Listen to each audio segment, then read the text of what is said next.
UP के एटा जिले के थाना जसदपुर क्षेत्र में कुछ दिन पूर्व घर में घुसकर हुई पिता पुत्री की हत्या और मां पर जानलेवा हमले के मामले को लेकर आगरा के पूर्व जिला पंचायत अध्यक्ष राकेश बघेल पूरे दल बल के साथ गांव नगला बल्लू पहुंचे।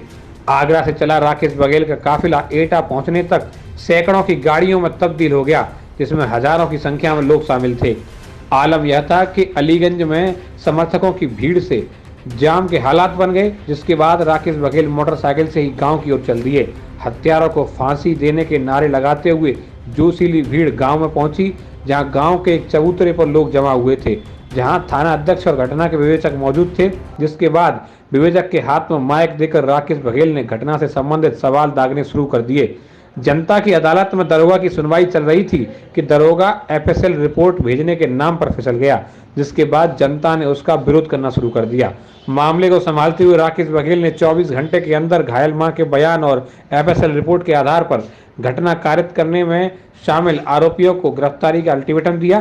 जिसके बाद राकेश बघेल ने पीड़ित परिवार से मिले और हर स्थिति में उनके साथ खड़े होने और न्याय दिलाने का आश्वासन दिया। साहब ये बताओ कि यहाँ आपने विवेचना की, उसमें एक व्यक्ति था या 4 व्यक्ति हैं, ये बताओ। यहाँ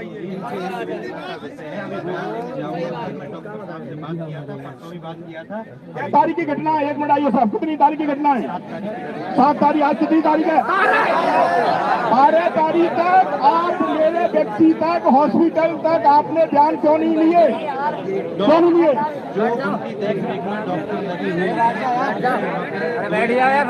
एफएसएल के लिए वहाँ पर रिमाइंडर भी अभी जल्दी भिजवा रहा हूँ।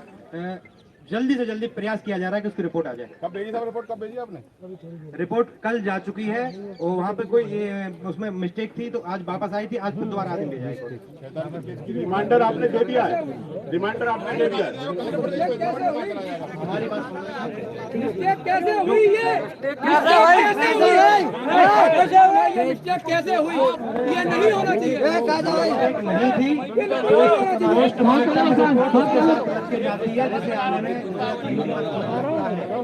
पोस्टमार्टम की कॉपी उससे रखी गई है दोबारा।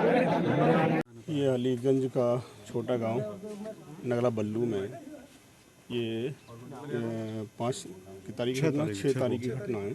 6 तारीख की रात को लगभग 3-4 लोग घर में कूदते हैं। सबसे पहले माँ पर अटैक किया, बहन पर अटैक किया, तनीसा पे, पिता पर अटैक किया और 2 व्यक्ति ऑन स्पॉट ख़त्म हो जाते हैं। एक माँ है जो एसएन मेडिकल आगरा में, वो बहुत गंभीर अवस्था में इस समय है। ऐसा यहाँ देखने को हम लोग आए हैं और निश्चित ही जैसे इन लोगों ने हत्या की है वो लोग एक के नाम पंजीकृत एफआईआर है, ऐसा नहीं होना चाहिए। एक व्यक्ति के लगभग 3-4 लोगों पर हमला नहीं कर सकता। पहली बार ये प्रशासन के लोगों की बहुत कमी है। एक व्यक्ति के नाम एफआईआर क्यों की गई?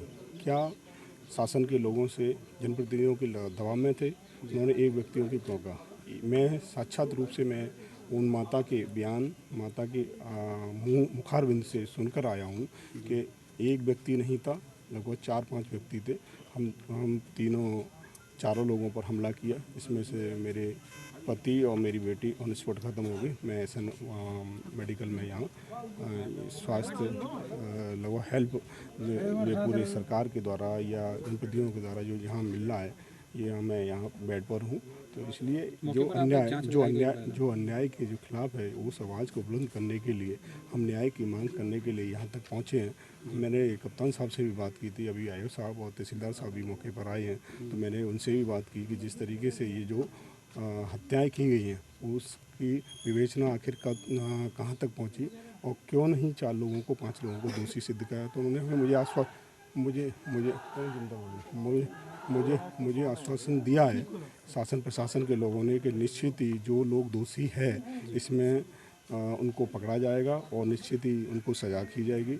और जो मांग है कि एक व्यक्ति को सरकारी नौकरी दी जाए, दूसरे व्यक्ति को मतलब सरकारी आवास दिया जाए और 2 करोड़ का मुआवजा दिया जाए, ये मुझे आश्वस्त किया गया है। तो निश्चित ही ये 5 मांगें हमारे द्वारा रखी गई हैं।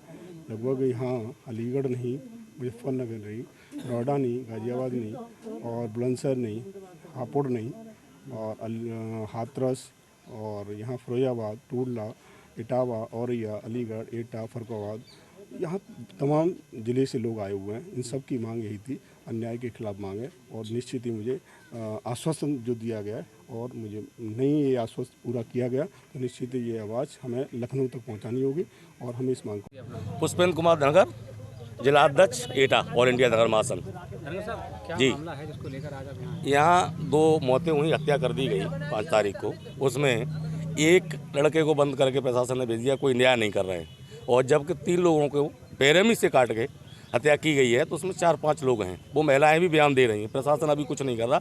इसलिए हम लोग इकट्ठे हुए हैं कि पीड़ित परिवार के साथ न्याय हो सके। जांच अधिकारी मौके पर थे, जी। अल्टीमेटम दिया गया आप लोगों अधिकारियों ने कहा है कि हम 24 घंटे के अंदर उस महिला का बयान लेंगे और जो भी दोषी हैं उनके खिलाफ कार्रवाई को। करेंगे। आप क्या मांगे रही हैं? ये हमारी मांग रही है कि पीड़ित परिवार को 1 नौकरी, 2 करोड़ रुपए और जो सर्वप्रथम जो मुलजिम है इस घटना की पुनरावृत्ति न हो सके वो मुलजिम वो पहले अरेस्ट होने चाहिए। तो एक ही लोग को आरोपी बनाया है, एक ही व्यक्ति को आरोपी बनाया है। जांच में कहीं नहीं संशय है? जी जी, पूरा संशय साहब। 3 व्यक्तियों को एक व्यक्ति हत्या कर ही नहीं सकता इस तरीक़ा से कम 4-5 लोग हैं इसमें।